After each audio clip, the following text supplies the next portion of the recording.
So good morning, everyone, and welcome to today's webinar on Ontario Designated Substance Assessments, Practical Guidance for Employers.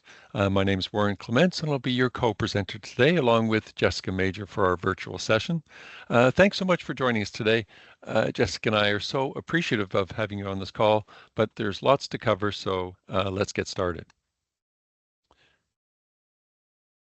But first I want to take you through some webinar housekeeping.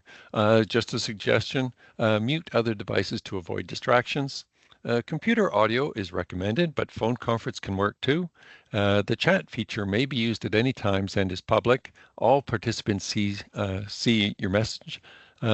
So the chat may be used to enter your response to questions asked by myself or Jessica, and also participate in discussions. You can send in your questions as you think of them during the presentation. Please note that your camera will remain off and that your audio line, the speaking side, will remain muted throughout the session. You will not have ability to turn your camera on. This topic, just so you know, will be presented again in the future in January 2025. Jessica and I will likely be the co-presenters again. Today's session will be recorded. It does require some work to get this recorded session to make sure it's posted, probably up to a month, but it will be recorded. So if you're going to ask this question, we don't provide a copy of this presentation to attendees, but you will get a follow-up email, and the follow-up email will include some additional resources and the list of references. A few ways on some of the ways to engage in the presentation. You can react to some content you've seen on the slide or heard from one of the speakers. But we'd like to also make this session a bit more interactive as possible, and you'll have several polling questions throughout the webinar. These are all multiple choice. The polls may appear in the chat or pop up on your screen.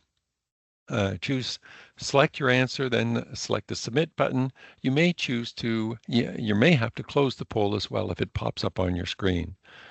Again, in the chat, you can type your messages at any time. Either myself or Jessica, when we're not speaking, will do our best to answer your questions. We also hope to have a tiny Q&A period at the end of the presentation. There are some Microsoft Teams accessibility features which you may find of interest.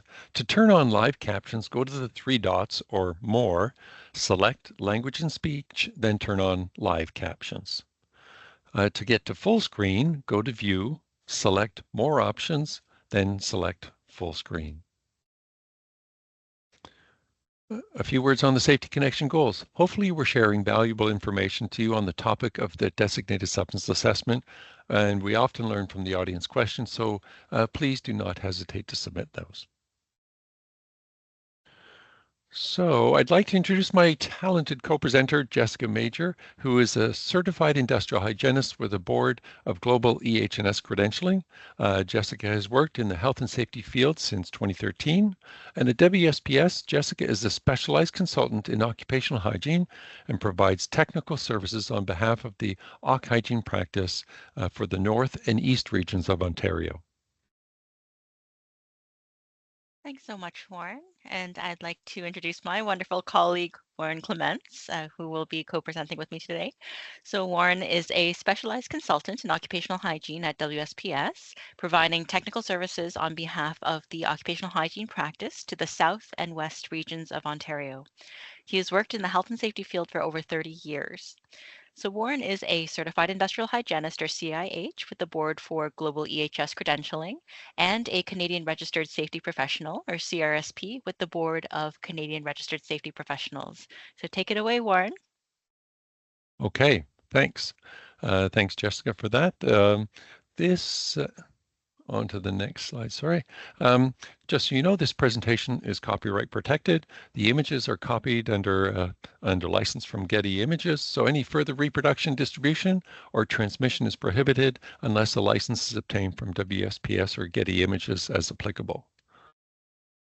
A little more on the copyright. We refer to considerable amounts of legislation today.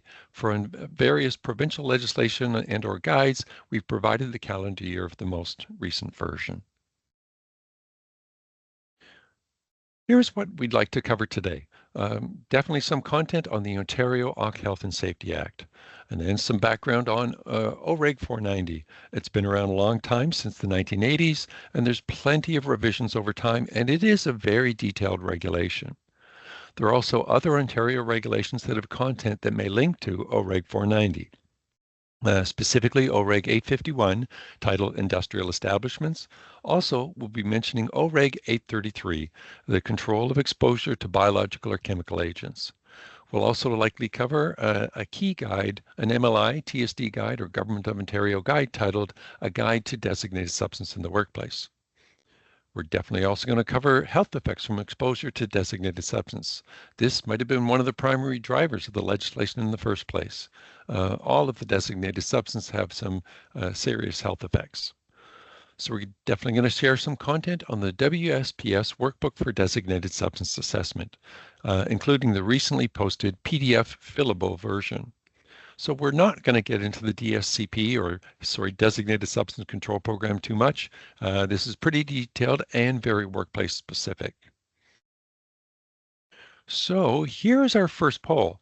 We'd like to know a little bit about the industry you're working in, and we're curious to know more about our audience for sure. Answer number one is manufacturing. Manufacturing is very broad. So if you work in any industrial type of workplace, you might put yourself in this category. Your site could be processing steel, glass, plastics, etc. Answer number two is agricultural. Again, very broad. You could be involved with livestock, field crops, fruit and vegetable farms, greenhouses, grain processing operations, etc. And then answer number three is service, so hospitality, hotel, restaurants, tourism, retail operations. And answer number four is other. Some examples include construction, public service, warehousing application, and municipal operations. So I see the answers rolling in. Thanks so much for your participation. Manufacturing's others in the lead at 57%. I see manufacturing at 33%, followed by service, and 0 so far for agriculture. So thanks so much. Thanks for the 24 responses. The final tally I see, other at 60%. And if you want to put in the chat what your other is, Jessica will take a little interesting gander at that. But we got 63% other, 30% manufacturing, and 7% service. Thanks so much for sharing this information. Okay. All right. So we're gonna cover a fair bit of legislation today, and I'll get right into it. We're going to cover a fair bit of content from the Ontario Occ Health and Safety Act and some key regulations, OREG 833, OREG 490, and OREG 51. So collectively, I might use the term Green Book to cover all of the above collectively. An example of a Green Book offered by WSPS is shown on the right-hand side of the slide, which includes essential regulatory information for your workplace. You might also obtain electronic access from the Ontario Occ Health and Safety Act and associated regulations from e-laws, and that's certainly fine too. Okay. Under the Occ Health and Safety Act, there's considerable content that applies. We've narrowed this content down to duties of employer, duties of supervisor, and duties of worker. There's more content in the Occ Health and Safety Act in sections 25 through 28 than is really shown on the slide. But I'll start with under duties of employer. They have in section 25(2)(h) of the Occ Health and Safety Act, it indicates you should take every precaution reasonable in the circumstances for the protection of a worker. You might know this as the general duty clause, and it's a very broad duty. In section 26, there are some additional duties of employers, and many of these tie in with the designated substance regulation. In section 27, there are duties of supervisor. In section 27, subsection 2, subsection C, specifically, you see the same wording that was above in duties of employer. Take every precaution reasonable in the circumstances for the protection of a worker. Again, the general duty clause. So in section 28, there are duties of workers. In section 28(1)(a), it indicates a worker shall work in compliance with the provisions of the Act and the regulation. Again, there's more content in the All Health and Safety Act in sections 25 through 28 than is shown on this slide.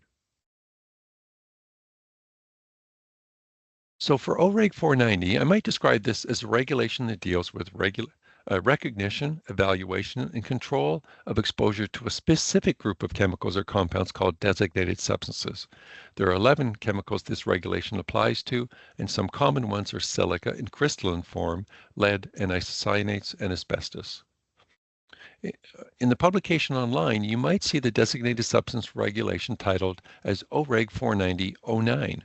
You might assume that the 09 part indicates that the reg first came out in 2009, and technically that might not really be true. The individual designated substance regulations came out much earlier than that. So you see the 11 designated substances in question on our screen, which leads to our next poll. We appreciate your participation here. So what designated substances do you have in your site? There's 11 posted here. They're presented alphabetically, and you might have more than one. So please select all that apply.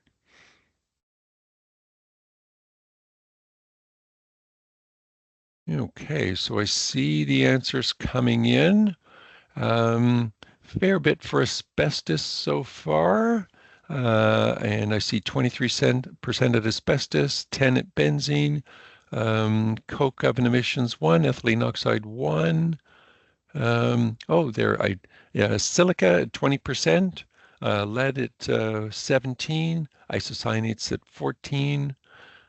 So it's kind of close to what we see from most of our customers. The top three we see are silica, isocyanates, and to a lesser extent lead.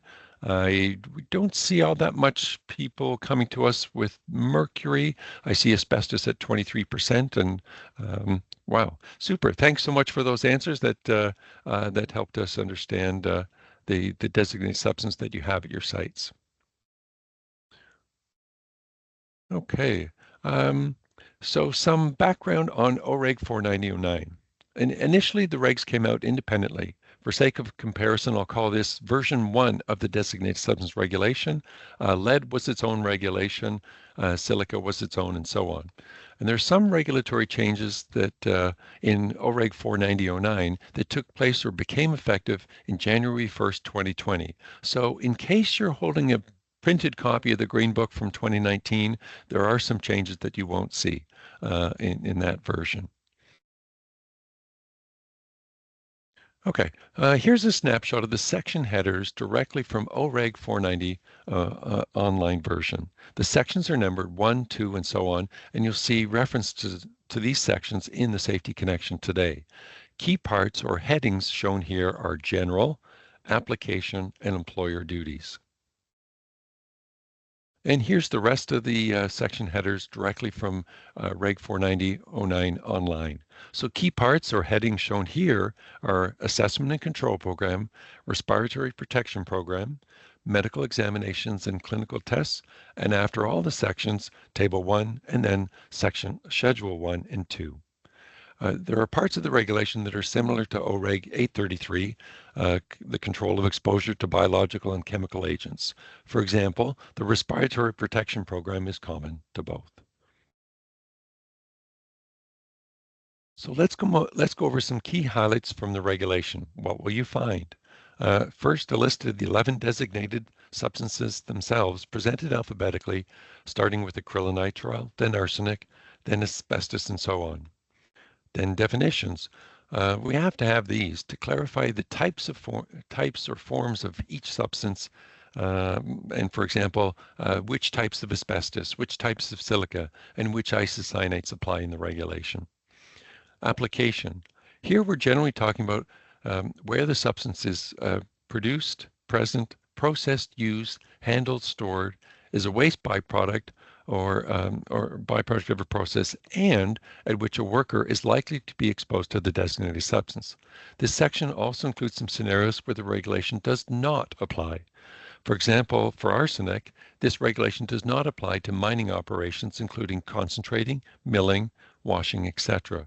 There are more details in the regulation here. Depending on the substance to be considered, look at the details of the wording and for the application and what situations would apply and would not apply.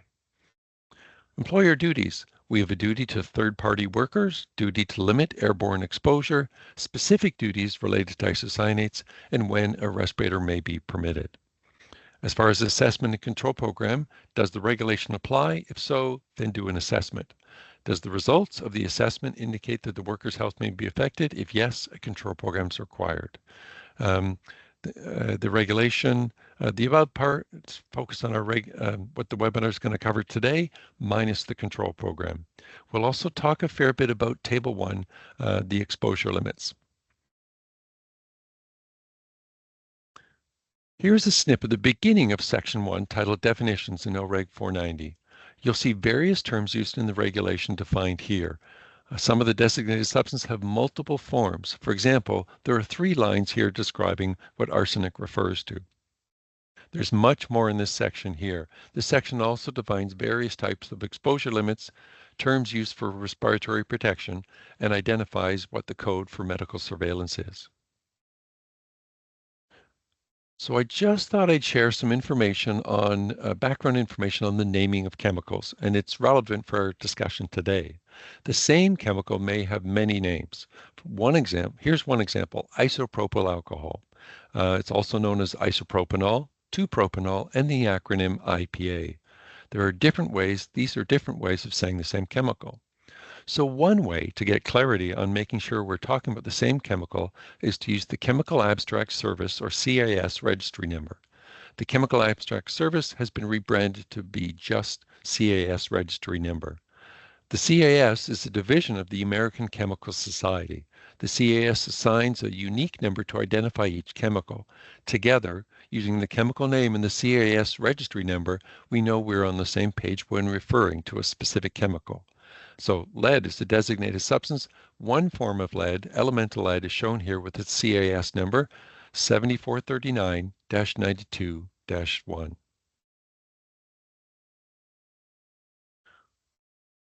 Now, with these different forms of various designated substance, how do you know which one to look for specifically?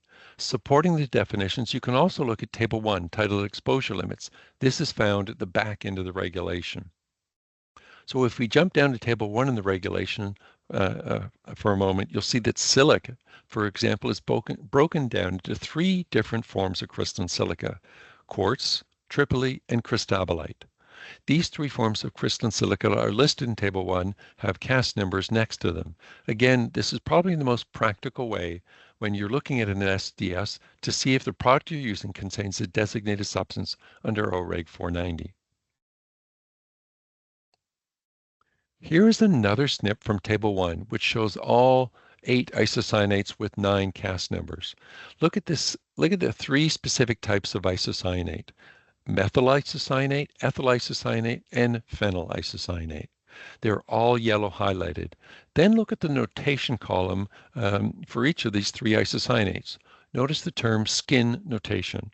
This is also yellow highlighted. Skin, or the skin notation, means the danger of cutaneous absorption. So where do I see what the skin notation means? This is found in the endnotes and abbreviations under Table 1. I snip part of the endnotes and abbreviations. Several other SDSs have the same skin notation. Select forms of mercury is another example. So this should be definitely taken into account when working with these types of isocyanates and the mercury, and be part of your designated substance assessment. We focused on isocyanates here in Table 1 and have taken away the information on the exposure limits. So you might hear the terminology like monoisocyanates and diisocyanates. All these isocyanates shown in Table Reg 490 are monoisocyanates and diisocyanates. The first listing here is TDI, which is the diisocyanate. There are 2 NCO, nitrogen, carbon, and oxygen, isocyanate groups here. The second listing is MDI, which is a monoisocyanate. There is 1 NCO or isocyanate group here. There are definitions that you will not find in the regulation. Acrylonitrile, benzene, ethylene oxide, and vinyl chloride are some examples. In the case of benzene, it's just one chemical with one CAS number, CAS 71-43-2. So maybe there's not so much need for a definition. Only one chemical and only one CAS number. Again, you must look at the specific designated substance in the regulation to see if the regulation applies. We're summarizing sections 3 to 14 in the regulation collectively in a slide. For reference, section 3 relates to acrylonitrile, section 4 to arsenic, section 5 to asbestos, and so on. The DSs are listed alphabetically. The regulation generally applies when the substance is present, produced, processed, used, handled, stored, or is a waste byproduct of a process and at which the worker is likely to be exposed. Sometimes there are caveats to specific designated substances, so you must actually go to the regulation and read it in detail for the specific designated substance in your workplace. So what are some exemptions? Where does the Reg 490 not apply? A construction project is one example of where the Reg 490 does not apply. This is indicated in section 14 of the Reg. Mercury, it may and it may not apply. This is referenced in section 11. It does apply when mercury is present, produced, used, handled, and stored, and at which a worker is likely to be exposed to mercury. It does not apply when an employer is engaged in the practice of dentistry within the meaning of the Dentistry Act. There are more scenarios that the regulation does not apply. Be aware that we did not cover them all. Farming operations. There is a OREG 414 titled Farming Operations. It specifies that regulations under the Act that apply and regs that do not. Designated substance is one that does not. So this is not found or mentioned in OREG 490. This is actually found in the MLI TSD guide we mentioned earlier, titled A Guide to the Designated Substance in the Workplace. A summary chart of the OREG 490 applications is provided in the MLI TSD Guide to Designated Substance in the Workplace. This is an online guide. It's put out by the Government of Ontario. It was published in September 2021 and is updated in June 2022. When printed, it's about 61 pages and it's super useful. This guide is intended to assist workplace parties with compliance, but does not cover every situation or answer every question about legal requirements concerning designated substance in Ontario.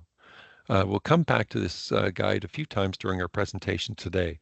Certainly when I'm on site partnering with customers, I mention it.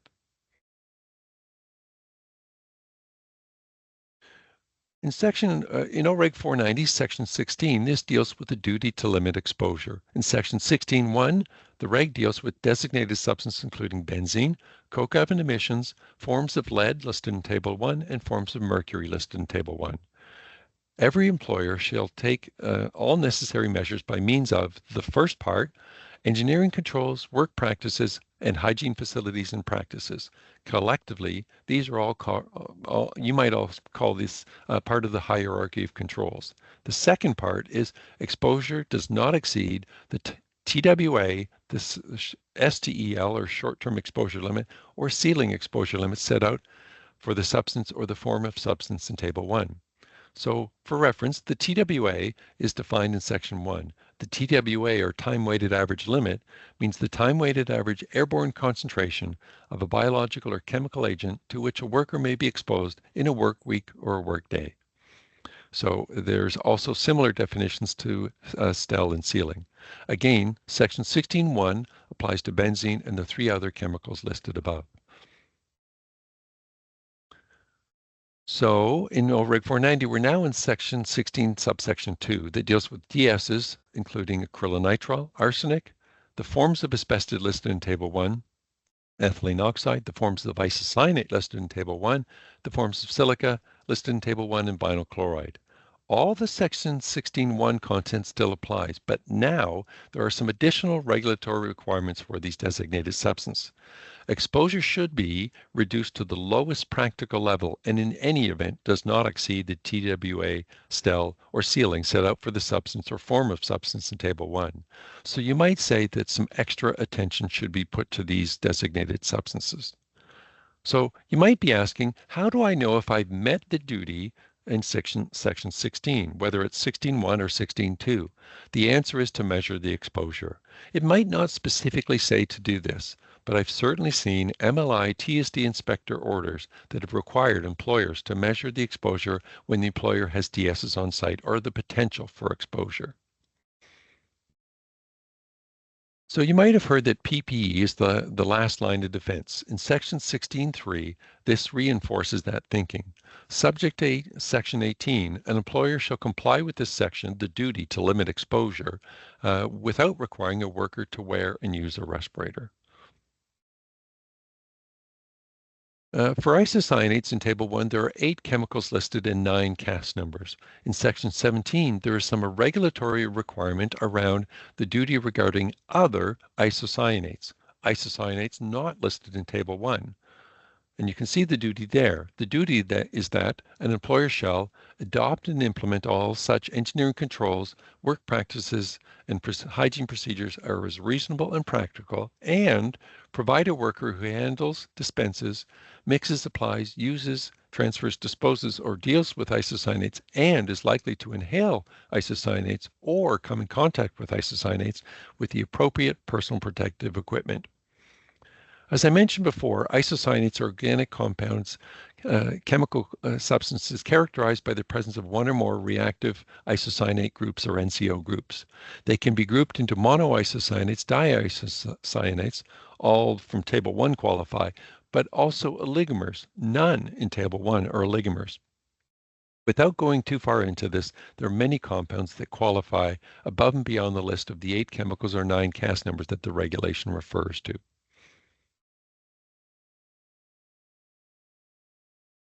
So in Section 18, it deals with when a respirator is permitted.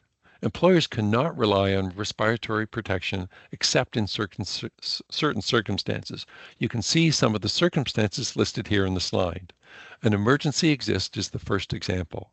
Is it fair to say that lots of employers that WSPS partners with use RP when they're working with designated substances? Yes, it certainly is. In Section 18, subsection 2, a worker is exposed to any level of airborne designated substance may request a respirator from his or her employer, and the employer shall provide a respirator in response to the request. This is specific to designated substances. As a contrast, I don't see this requirement in OREG 833. In Section 18.3, once the employer provides a worker with a respirator, the respiratory protection program kicks in.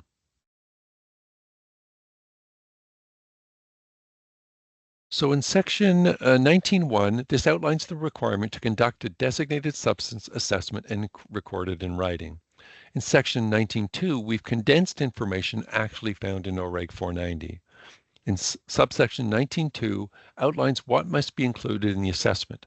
In the case of isocyanates, for example, this includes A, methods and procedures used or to be used in the production, processing, use, handling, and storage of isocyanates. Sections B to D are similar but apply to each specific DS. So in section 19.2, you also have other content that the employer shall consider and take into account. In E, it says the extent or potential extent of the worker's exposure to designated substance, and F, the measures and procedures that are necessary to control the exposure to the designated substance by means of engineering controls, work practices, and hygiene facilities and practices. So I've done many DS assessments over the years. I started back in the 1990s. I did them internally, then externally as a consultant, and I continue to do them today as a member of the WSPS OC Hygiene practice. In the 1990s, I used the then IAPA Workbook for Designated Substance as a tool to guide my designated substance assessments. The now WSPS Workbook for Designated Substance has evolved and been updated to meet and to respond to the regulatory changes and more. We're going to get more into this workbook in future slides.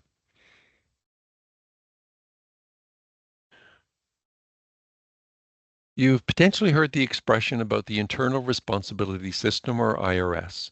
Management, JHSC, and workers all working together on health and safety efforts in their organization.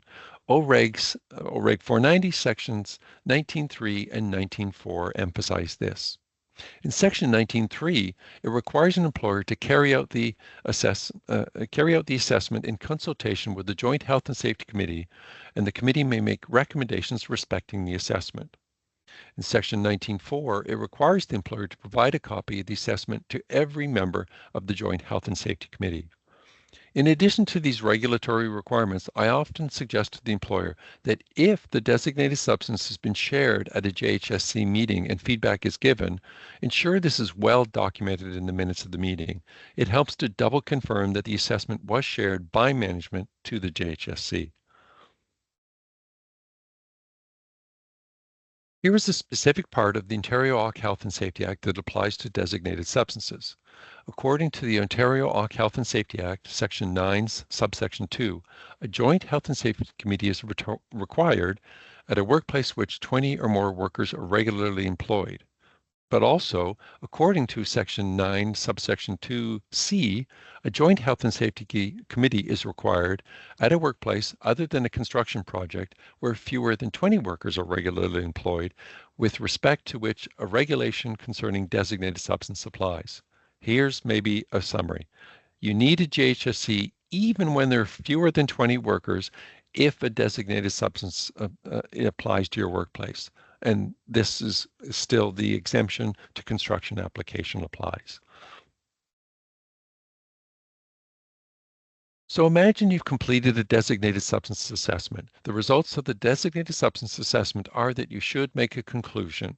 From the MLI TSD guide or Government of Ontario guide titled A Guide to the Designated Substance in the Workplace, under the part in the guide that talks about the assessment, step 5, you will see a table or chart that's going to come up in a few seconds. This is the first page of the MLI TSD guide with the table of the contents on the right-hand side. So here are the 3 scenarios, each with its own conclusion. I'm going to share 2 hypothetical scenarios.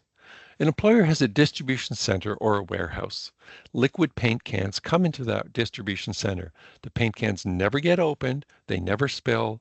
Damaged paint cans are rejected before they got into the facility. The paint has silica in it, even crystalline silica. The worker is not likely exposed.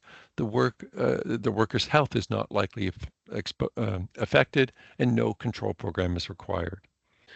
Now imagine the employer is actually making that same paint. The employer has employees that are handling 20 kilogram bags of crystalline silica as quartz with CAS 14808-60-7. They're opening bags and dumping it into a vessel to make paint. There are limited controls to prevent exposure. The worker is likely to be exposed. The health of the worker may be affected by the exposure. A CP or control program is required. Scenario 1 is like the paint warehouse or distribution center. No control programs required. Scenarios 2 and 3 are like the employer that was making paint at a paint manufacturing facility. Scenario 2 has control measures, but the measures could fail or not be maintained, and the health of the worker may be affected by the exposure. Scenario 3, workers are exposed to a designated substance in a manner that may affect their health. In both scenarios 2 and 3, a control program is required. Which leads to our next poll.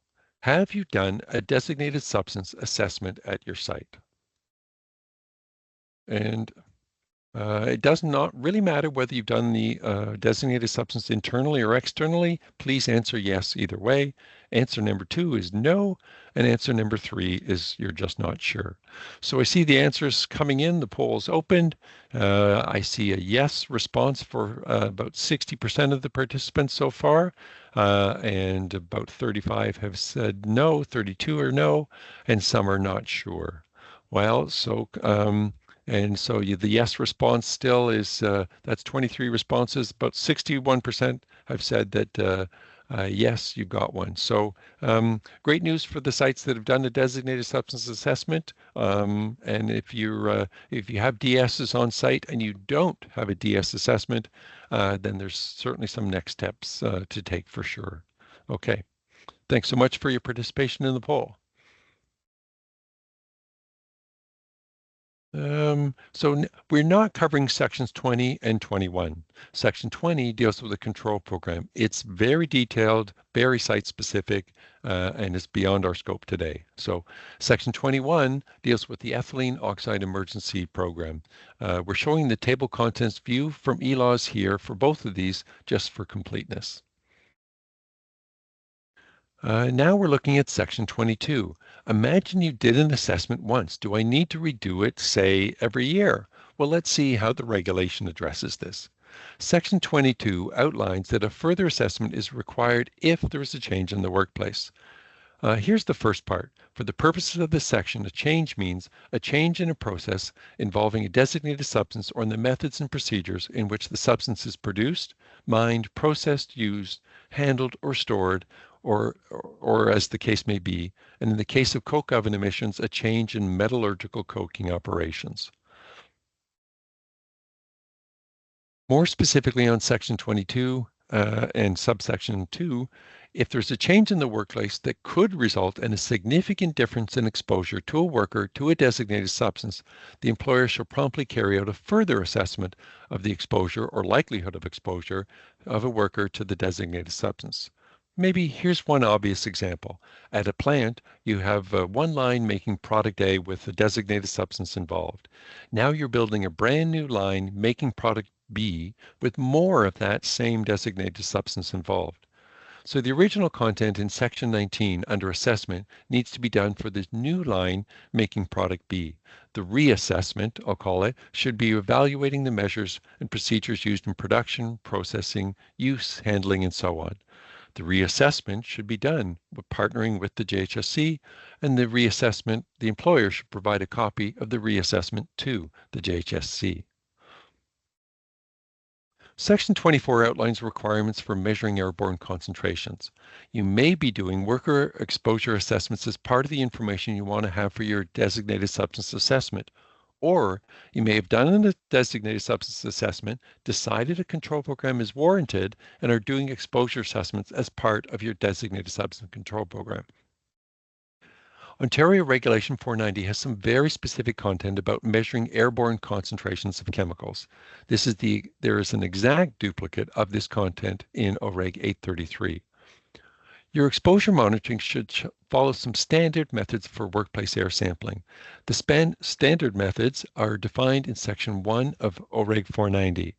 US-based NIOSH and OSHA, Quebec-based IRSST, and the United Kingdom-based Health and Safety Executive are some organizations that have published standard methods. If you're working with reputable labs, they will likely be using these methods.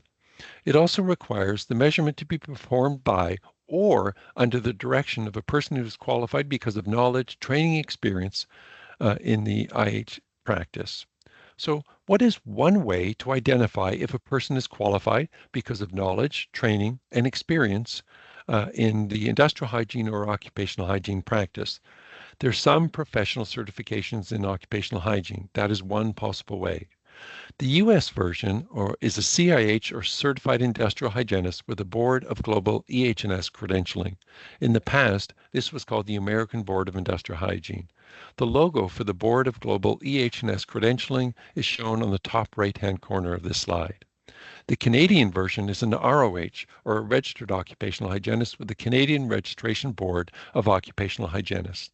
These are both professional certifications in the practice of industrial or occupational hygiene.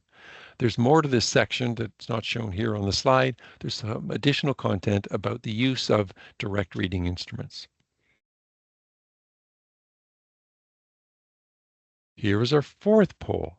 Has your site done airborne chemical exposure monitoring related to designated substance at your site, whether internally or externally? Answer number 1 is yes. Again, it does not matter whether you've done this internally or externally. Answer yes either way. Answer 2 is no, and answer 3 is you're just not sure. So poll's opened and I see the responses coming in, and thanks so much for all your responses so far. I see 17 responses. I see 71% of you have said you've done exposure monitoring. That's super. 27% have no, and nobody was in the not sure category so far. All right, so it's I now see a 70-30 split after 23 responses. So thanks so much for your responses on this. I'm really appreciate it. But okay, all right. So I'm going to head to the next slide.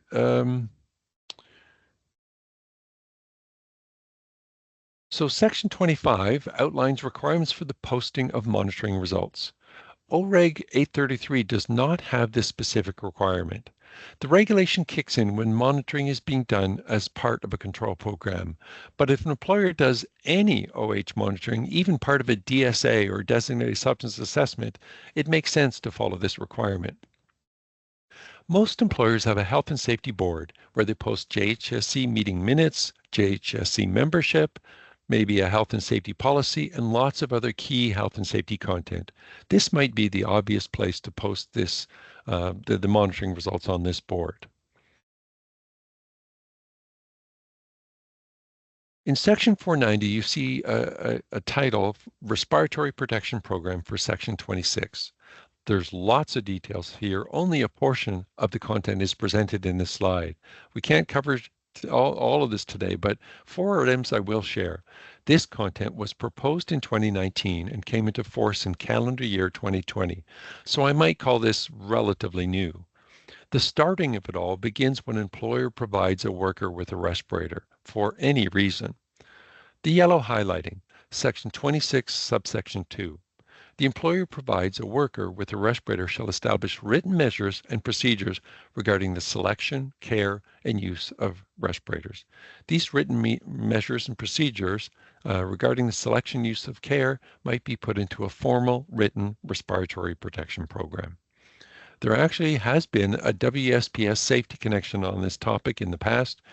Both Jessica and I have delivered them along with others in the OH practice, and so you might consider seeing if you can see the recorded safety connection there. In Reg 490, you see a title, Medical Examinations and Clinical Tests. For sections 27 to 31. There's lots of details here. We're showing the table of contents view from eLaws for completeness, and we can't cover this today. Imagine one part of your site has the potential for worker exposure to a designated substance, and other parts have no potential for a worker exposure to a designated substance. To make it obvious to workers, do you put up a sign to warn workers that when they're approaching the area where there's potential for worker exposure to the designated substance, and support this with, say, awareness training? This might come up as part of your assessment. Do we have signs and do we need signs? In OREG 490, there is no specific requirement for warning signs, but there is content in OREG 851 that discusses signs in select applications. You might recall we discussed OREG 851 earlier in this presentation. This is also a reg under the Ontario OC Health and Safety Act. In Section 8, in OREG 851, Sections 11 to 20 are titled Premises. In OREG 851, Section 16 specifically, it indicates a door leading to a hazardous, restricted, or unsafe area shall be identified by warning signs posted on it. So at customer sites, I have seen signs on doors or the exterior of spray booths where isocyanates is being sprayed. You might call this a conservative measure. A little more on OREG 851, industrial establishments, and specifically Part 3, industrial hygiene. At customer sites, I've seen plenty of plumbed and non-plumbed emergency eye wash and emergency showers. Here, I'm talking about sites that have designated substance assessments or designated substances, and even some sites that don't have designated substances. So does OREG 490 require this? Emergency showers and eye washes are not directly mentioned in OREG 490, but they are in OREG 851. Section 124, subsection 1, in OREG 851 indicates where workers are required to work with or is likely exposed to a hazardous biological or chemical agent that could cause injury to the eye or skin, an employer shall provide as many of the following as are needed for adequate emergency treatment. Eye wash facilities, emergency showers, antidotes, flushing fluids, or washes. So imagine your site has isocyanates and a control program applies, and you're spraying the isocyanates. You might also take this regulatory requirement into consideration. I've seen lots of sites using isocyanates in various applications that have eyewash facilities and or emergency showers, and sites processing other designated substances as well. There's definitely more content in OREG 851 in section 134 that we didn't cover today about shower rooms and individual lockers. So we've covered a fair bit of content in the Ontario Occ Health and Safety Act and select regs. We've also covered the MLI TSD guide that focuses on designated substance, but there are many guides that you may find useful depending on the designated substance at your site and the type of operation you have. Here's one. This is the guide for the safe use of isocyanates. This is a useful guide that the WSPS practice shares a fair bit. It is from the Quebec-based IRSST. It's a French acronym, the Institut de Recherche Robert Sauvé en Santé et en Sécurité du Travail. The guide is translated into English. It's free. A link and the cover page are shown here. It's about 88 pages long, and it came out in calendar year 2013. There's lots of great content and has some great examples or case studies at the back of the guide. The Government of Ontario has revised two documents related to the use of isocyanate in auto body shops. There's a publication titled Isocyanates in Auto Body Shops. It's free. It came out in November 2023. It is less than 10 pages in length, and there was a previous version of this document in the past. It references a related document titled Auto Body Shop Isocyanate Control Program Checklist. This is also free, and it's a checklist came out in November 2023. The PDF of the checklist is about 5 pages in length, and the previous version of this document was available in the past. There are some more resources. A Government of Ontario / MLI TSD guide Silica on construction projects. This is a free publication, and it was last updated in November 2022. Although we didn't expect too many people on the call from the construction sector, we thought we'd share this MLI TSD publication. It includes legal requirements, health effects, controlling the silica hazards, classification of work, and measures and procedures with each classification. The WSPS Silica in the Workplace publication. This is a useful background on silica, includes uses and health effects, the assessment and control. It references the DS regulation. It is 31 pages. It's a free publication on the WSPS.ca site, and it was last updated in June 2020. Some of you might have joined the call and your DS interest is related to asbestos, more likely around asbestos containing building materials at your site. It's not the central focus of the topic today, but we wanted to let you know there's a regulation, a guide, and an IHSA publication to be aware of. The guide and the IHSA publication are in the reference list.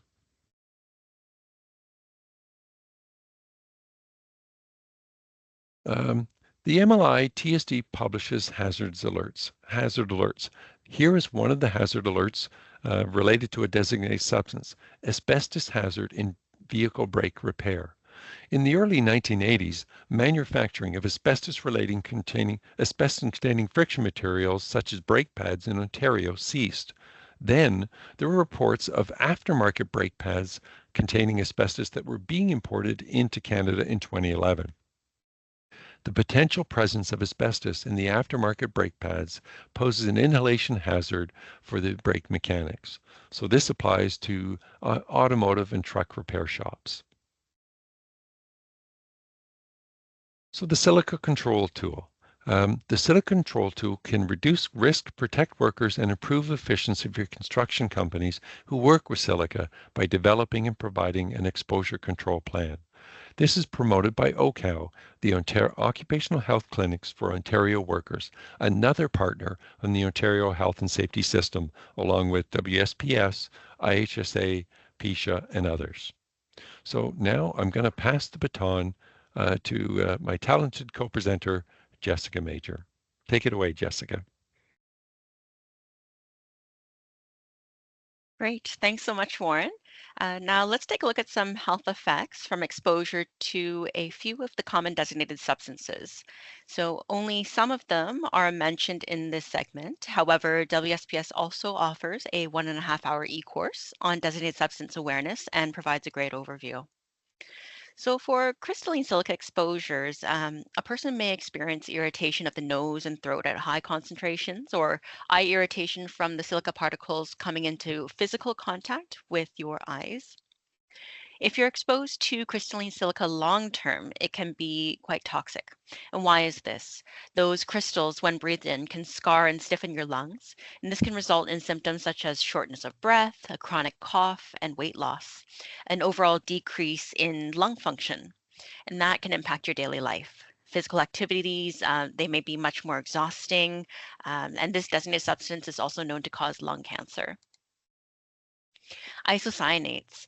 So isocyanates are powerful irritants to the mucous membranes of the eyes and gastrointestinal and respiratory tracts. Direct skin contact can also cause marked inflammation.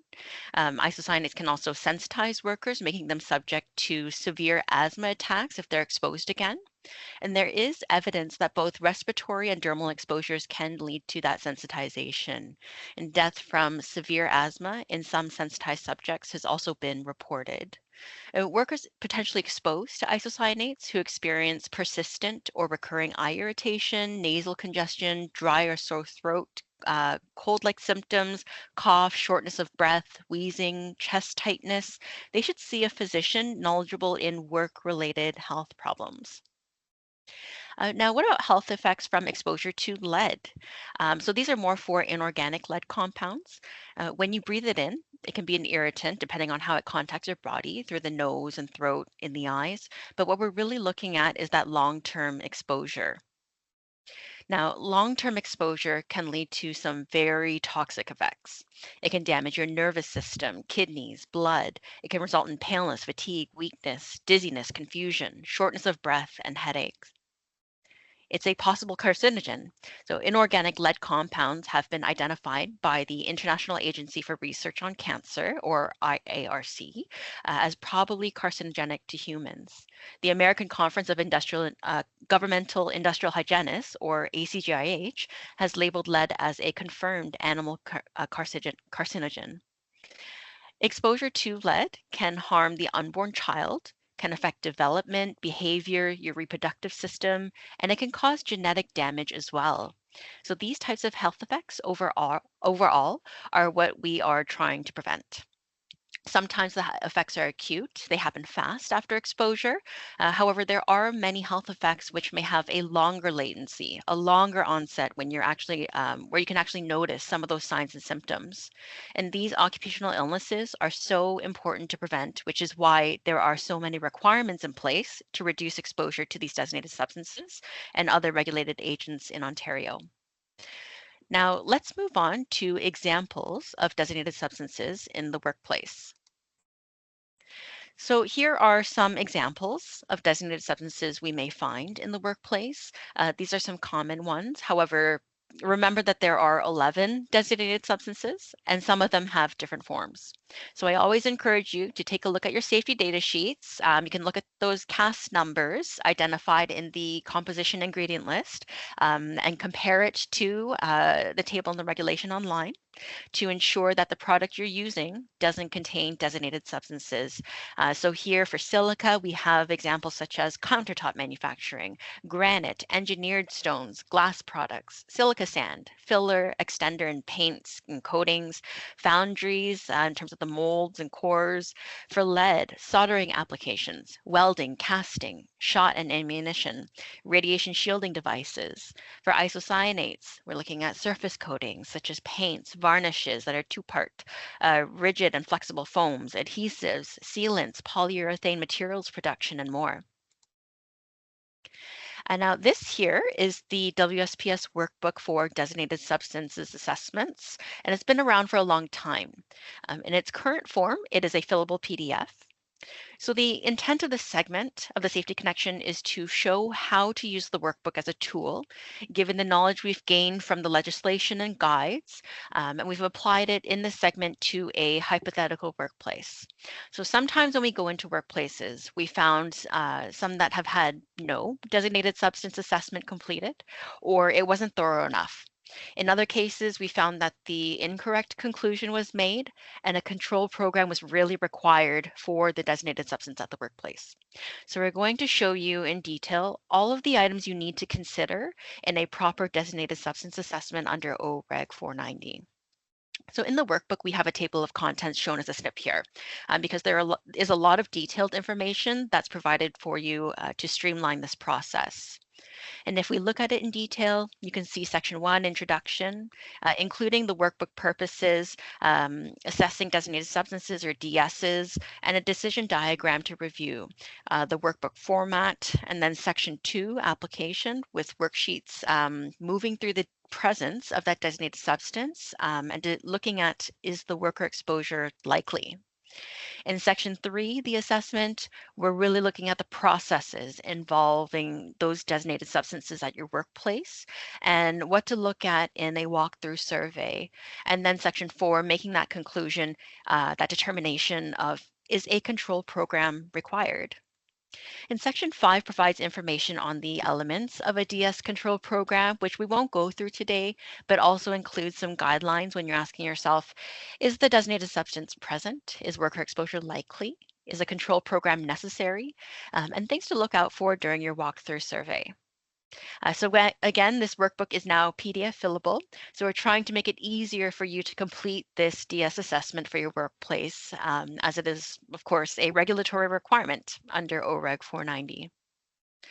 So first off, we're looking at some basic information like the company name, address, and the DS being assessed.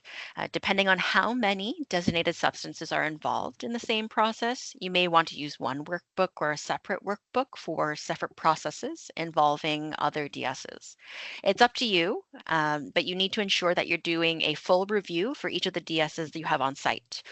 As an example, we've set, for going through the workbook, we're looking at ABC processing that uses MDI, an isocyanate in one of the products, in one of their processes on site. So just a snapshot here. This is really just to demonstrate that the workbook really brings you through the designated substances assessment process from start to finish. So we went through this earlier in the presentation, the legislation identification of the DSs. So let's move on. Another snapshot. So the next part of the workbook is assessing DSs. Again, this is a snapshot to show you that it's not just a set of forms that we've provided for you to complete, but the workbook provides background information for you to review and consider when conducting your assessment. Here, you can see a decision diagram for assessing designated substances, which is on the next page of the workbook. First, we're looking at determining if the DS regulation applies in the circumstance. So for the sake of this safety connection, let's say all of the answers to the questions here are yes. So 1A, is the DS present? Yes. Also consider if any of those exemption sections from sections 3 to 14 of the regulation apply to the workplace. The next step, 1B, is exposure likely, and this is outside of regulatory occupational exposure limits under OREG 490, so it could be below those limits set. We're really looking at, could workers be exposed by any route to this designated substance? If yes, we move on to step 2, which is do an assessment. Look at how the substance enters the facility, how it's handled, which processes it's involved in, what controls and emergency measures are in place, how it leaves the facility, etc. So for 2A, once we've looked at how this substance gets in, through, and out of the facility, we consider, may the worker's health be affected? If yes, we're on to step 3, develop or improve and implement a control program. For step 4, if there is ever any change in the process that could result in a significant difference in exposure of the worker to ADS, such as a change in the way the substance is introduced into the workplace, how it's being handled, dispensed, combined with another agent, a change in the equipment or tools or controls used, a change in how it's cleaned up and leaves the workplace, etc., we would be reassessing all of that all over again. So going from steps 1 all the way through to 4.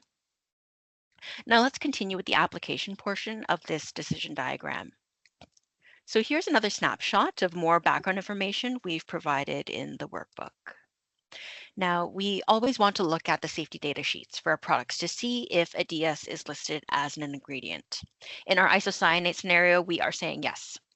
We've got a breakdown of the product that contains isocyanates, the XYZ Part A that contains isocyanates, and the different departments that are involved in the handling of this product. We look at how the product is generally used, directly or indirectly, the container type or size, and the approximate quantity used per month or year.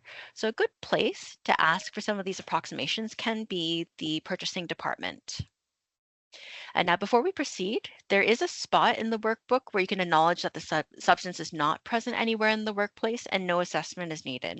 And if that's the case, I still highly encourage you to check off the box and also have the date included as well for your own records. However, for the purposes of our isocyanate scenario, we've checked off the second box. So let's explore it further. So the assessment. The purpose of the assessment is to determine if the DS in the workplace may affect the health of the worker. Again, the JHSC must be consulted. So we really have to take a magnifying glass to the collection and analysis of process information, a walkthrough survey of the workplace, and conducting follow-up investigations and sampling as necessary. Now, what do we need to consider to determine if worker exposure is likely? We need to consider the product title, its form, the container it's in, and could it be released during normal use? In the form field, you want to provide all the operations and areas where this release during normal use could occur. So for our isocyanate scenario, the product is delivered by truck into the receiving area of the facility, where we can find release during normal use during injection of the mixture containing the product with isocyanates, any leaking or spilled materials, and the task of the worker coming to clean up that spill. Of course, we need to identify what job functions or work positions are involved and how many workers are involved in each position. So for our scenario, we have just 2 workers who are the injection operators, and they're doing all of the handling of the isocyanate containing product from start to finish, and are even the ones responsible for the spill cleanup. Then we look at exposure routes. By which routes are the injection operators being exposed? They could inhale the isocyanates or could get onto their skin. Could leaks occur? Yes, definitely. Are workers likely to be exposed? Yes, definitely. Are there activities or situations where exposure by any route is likely? Yes. Then we would proceed to the next stage of the workbook. So outside of our scenario, if it was determined that there really aren't any activities or situations where exposure by any route is likely, we would provide the date when we acknowledge this. The next step, the assessment. The purpose of the process flow is to help identify the various stages of a process or activity at which the substance is present and what happens to it at each stage. So we've captured that here, where you can see the process is the XYZ injection fill of door panels, which includes the isocyanates. In collecting that process information, consider all of these touch points: storage, dispensing, in-house transportation, the cleanup, waste disposal, and the final shipment as well.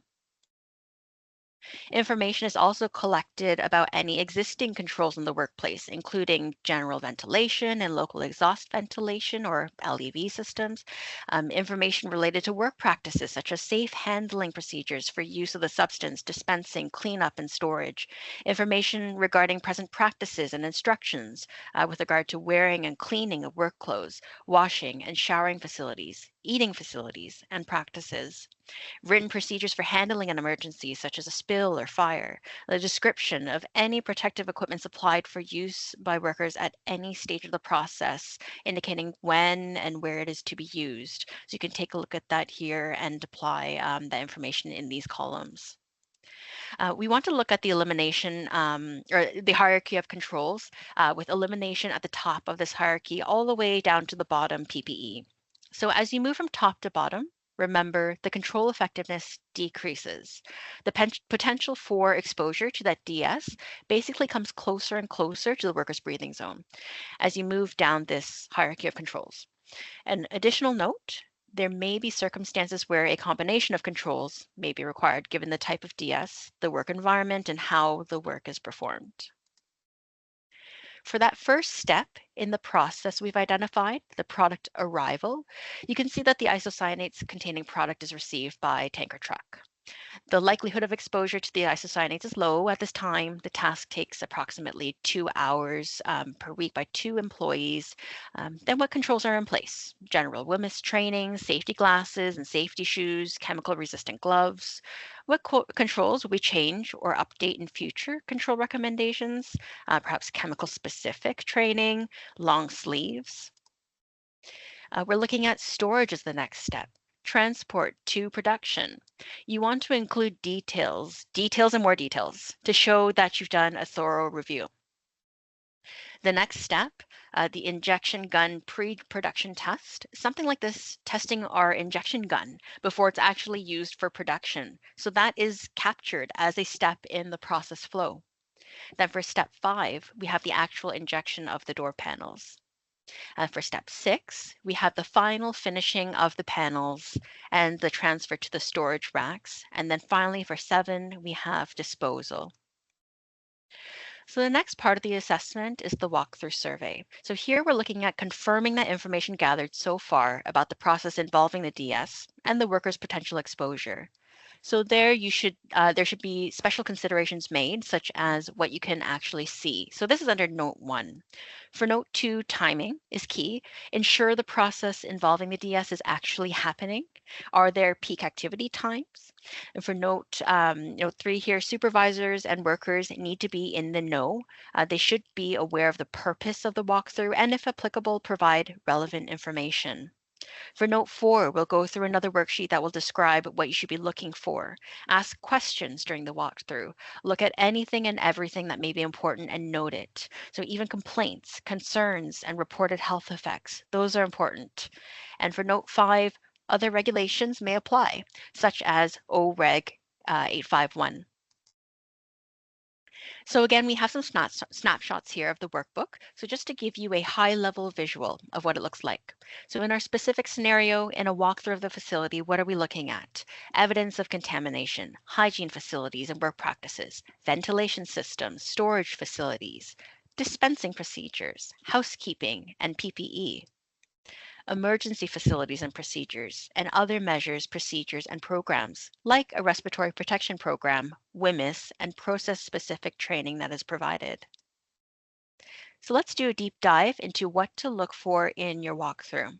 You should be looking for evidence of that dust on surfaces in the air, on the worker's clothing, face, hands, vapors or fumes going into the air, evidence of leaks or spills. For hygiene facilities and work practices, how and where are the workers eating, washing their hands? Are they sticking with the safe work or safe operating procedures developed for this product? And the training provided, including how to use the controls in place to reduce exposure to these products. So take a look at the image on the right here.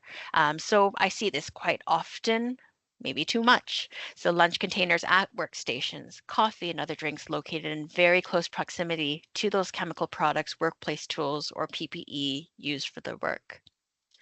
Ventilation systems. So are ventilation systems performing the way they should, given the chemical product in question and the use? Is the location and the capacity appropriate? Is it well maintained?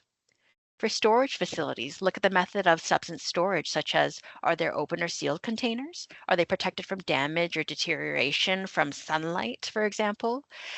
Personnel coming into direct contact with the stored substance, correct fire and explosion precautions, adequate ventilation, the method of transferring the material, those breaks and leaks from the containers.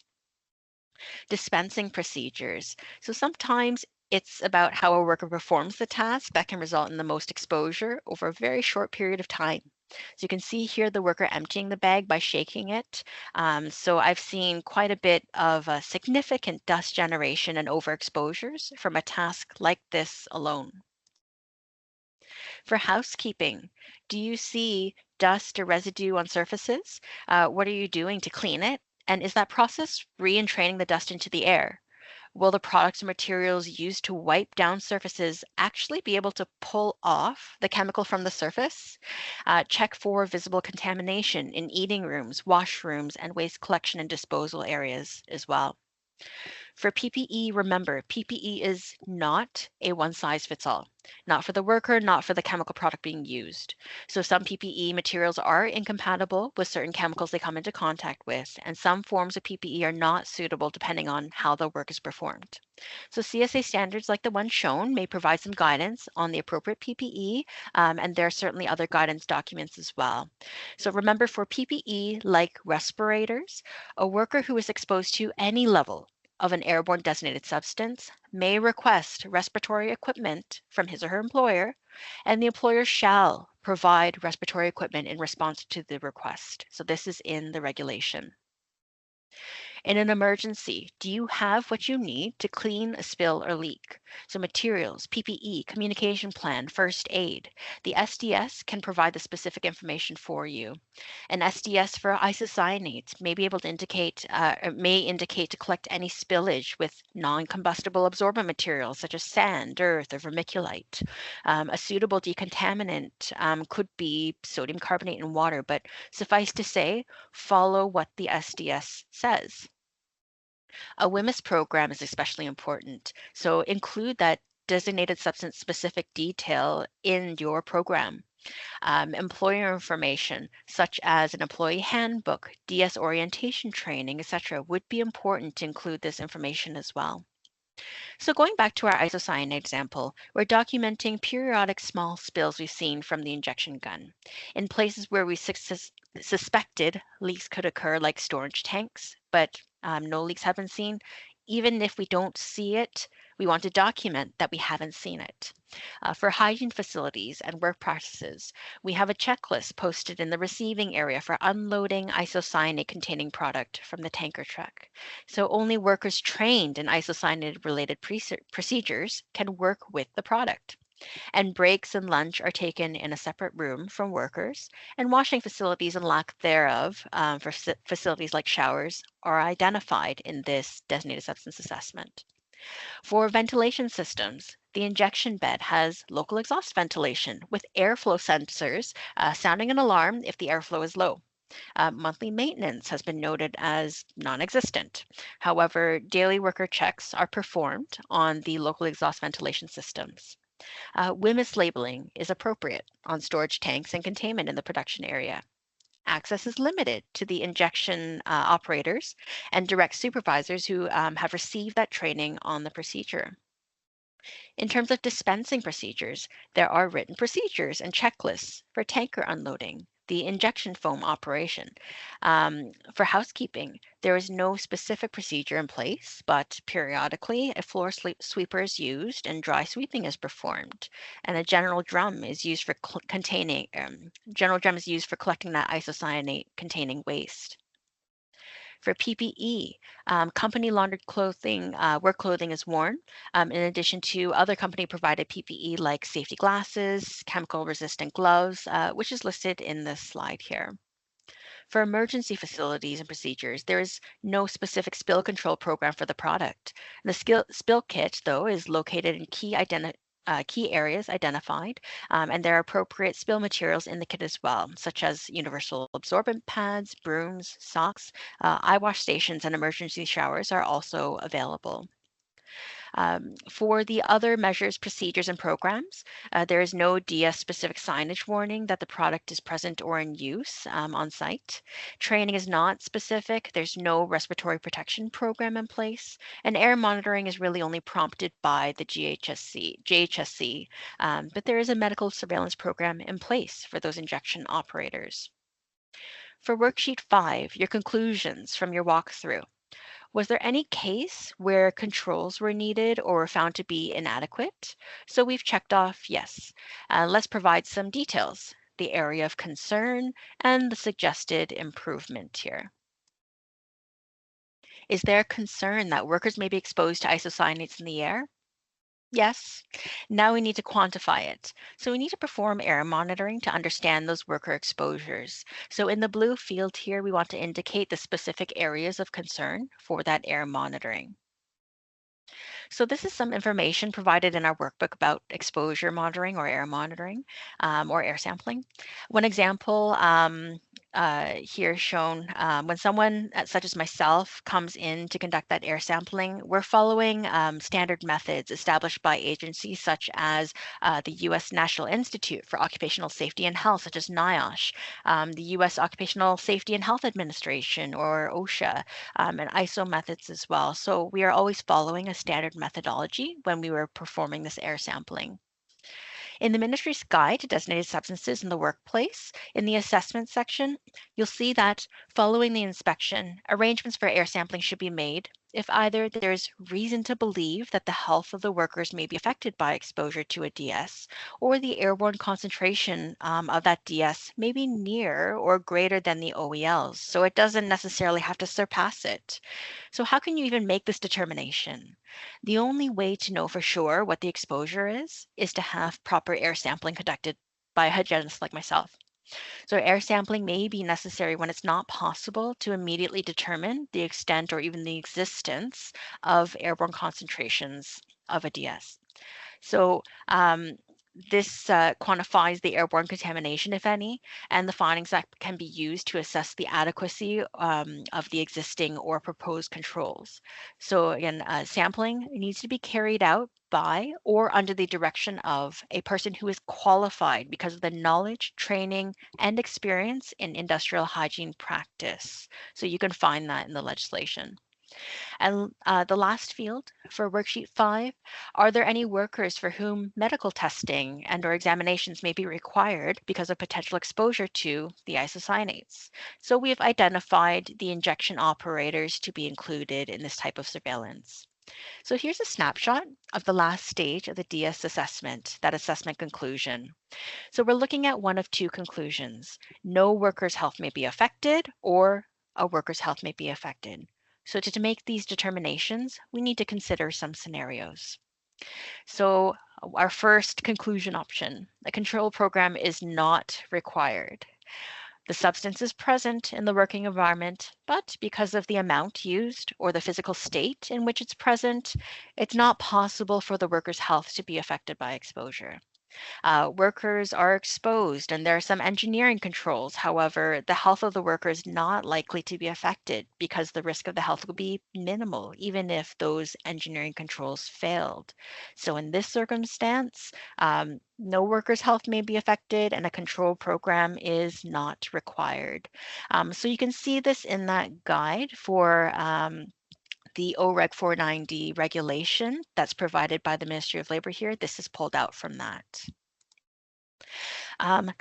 Conclusion option number 2, a control program is required. So there are no controls. Existing controls are not adequate and they may fail. The occupational exposure monitoring or air sampling results indicate exposure, and that exposure could be below the occupational exposure limit, or there are reported health effects. So in this circumstance, the worker's health may be affected and a control program is required. So again, this is pulled from that Ministry of Labor, Immigration Training and Skills Development OREG 490 guide. So in our isocyanate situation, we've selected the scenario and conclusion here in yellow. There are existing control measures in place, but if those fail or are not maintained, the health of the workers may be affected by exposure to the isocyanates. Thus, we would need a control program. Now, as a reminder, if you do need a control program in place, I highly recommend reaching out to an occupational hygienist like Warren or myself to ensure that you have everything in place for the program under OREG 490. There may be many requirements, and they do need to be specific for the designated substance and its use at your workplace. And there's just not enough time to review DS control programs in this safety connection.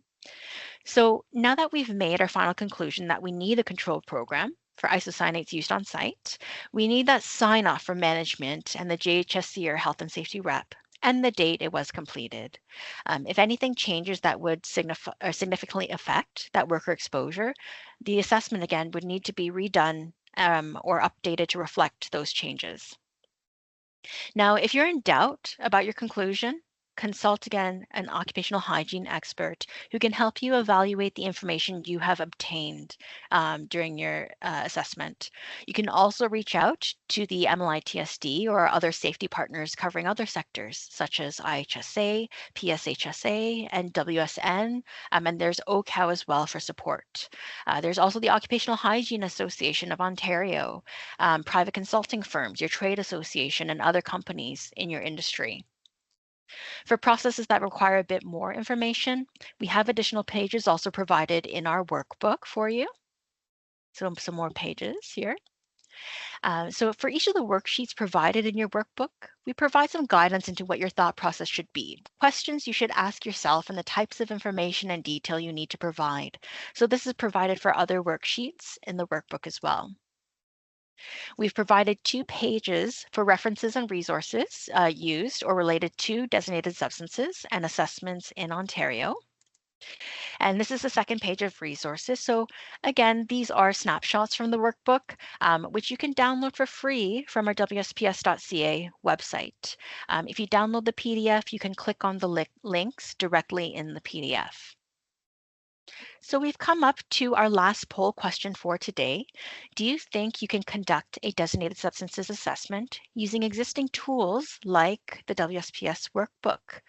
We have yes, no, or not sure as options. So we'll give a few moments for the responses to roll in.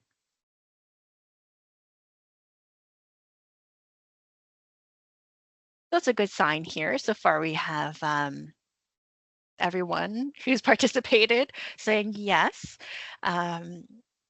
The workbook could definitely be used to conduct your assessment. Now, again, whatever the case, if you do feel that you're stuck trying to capture the full presence and the process of the designated substance in your workplace, please reach out for support in this process. So some final thoughts on OREG 490 and designated substance assessments. So OREG 490 is a detailed and technical regulation. Also, take a look at the Occupational Health and Safety Act and the regulations that may apply. Anticipate and recognize the hazards with designated substances.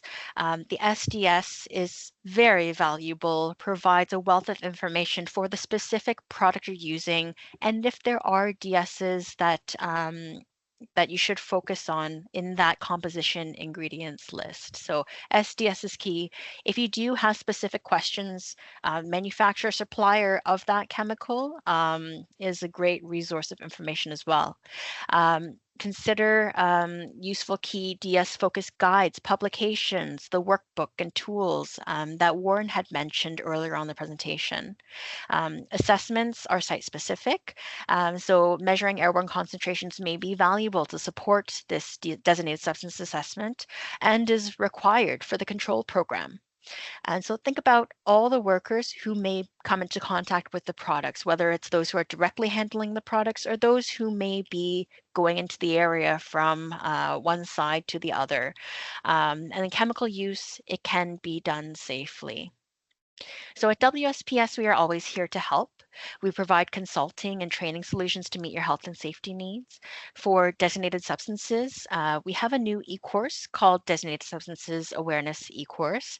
And we've also provided an article as well titled, Are Your Workers Exposed to Dangerous Designated Substances? And here's how to find out. So links will be provided to you in a follow-up email.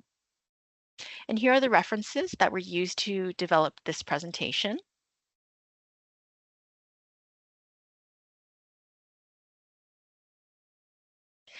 So thank you everyone for attending today's Safety Connection. I encourage you to take a look at the free resources that we have available at WSPS.ca. You can also find information on complementary consulting, training and certifications, and how to get involved in the WSIB Health and Safety Excellence Program, for which we are an approved provider. Okay, so we have about 7 minutes left, which is wonderful. So we can review some of the questions in the chat here. I know, Warren, perhaps you've been monitoring some of them or answering some of them. Are there any left over in the chat here? Yeah, Jessica, there's one from Juliana. Where did it go, Juliana? It was about addressing how estimators bidding on a project can access information on designated substances and their legal right to this information before signing any contracts with an owner or general contractor or project owner. Great question. So I'll start in, Jessica, on that one. Here's an obvious application of a designated substance. I have a building. It has asbestos. I have a survey for my asbestos according to Reg 278. It's not 490, but 278. So that survey identifies where asbestos is in the building. Then I have an asbestos management plan. And there's slightly different wording in the regulation, but they,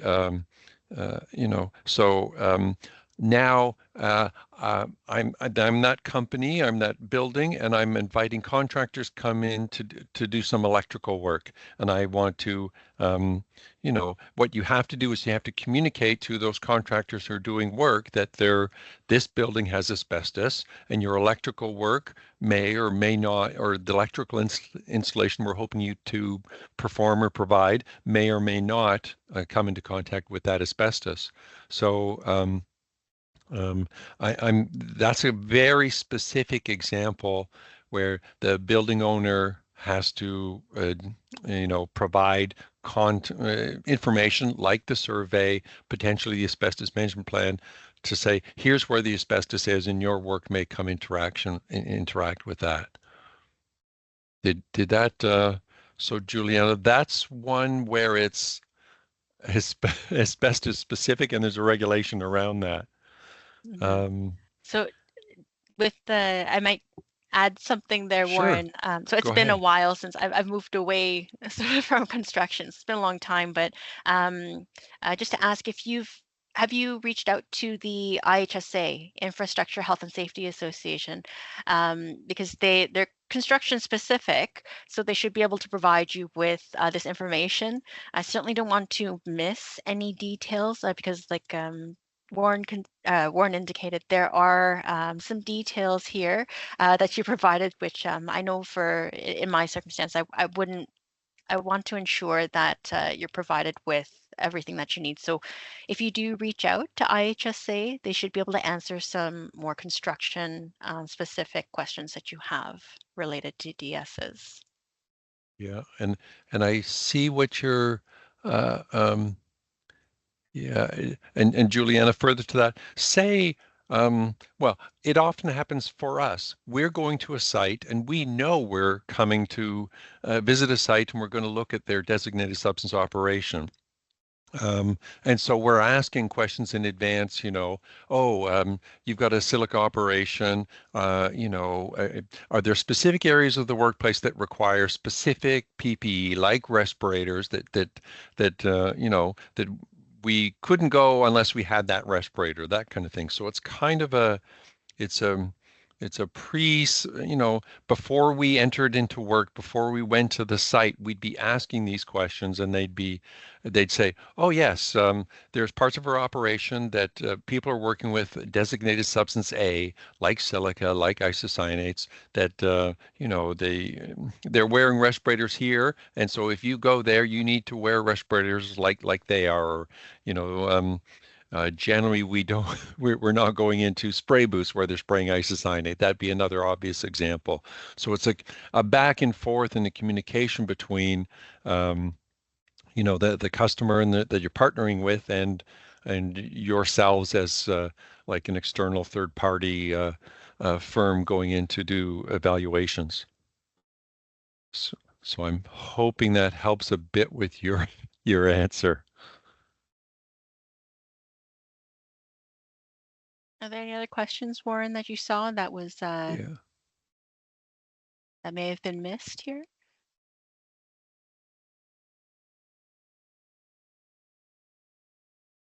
Yeah.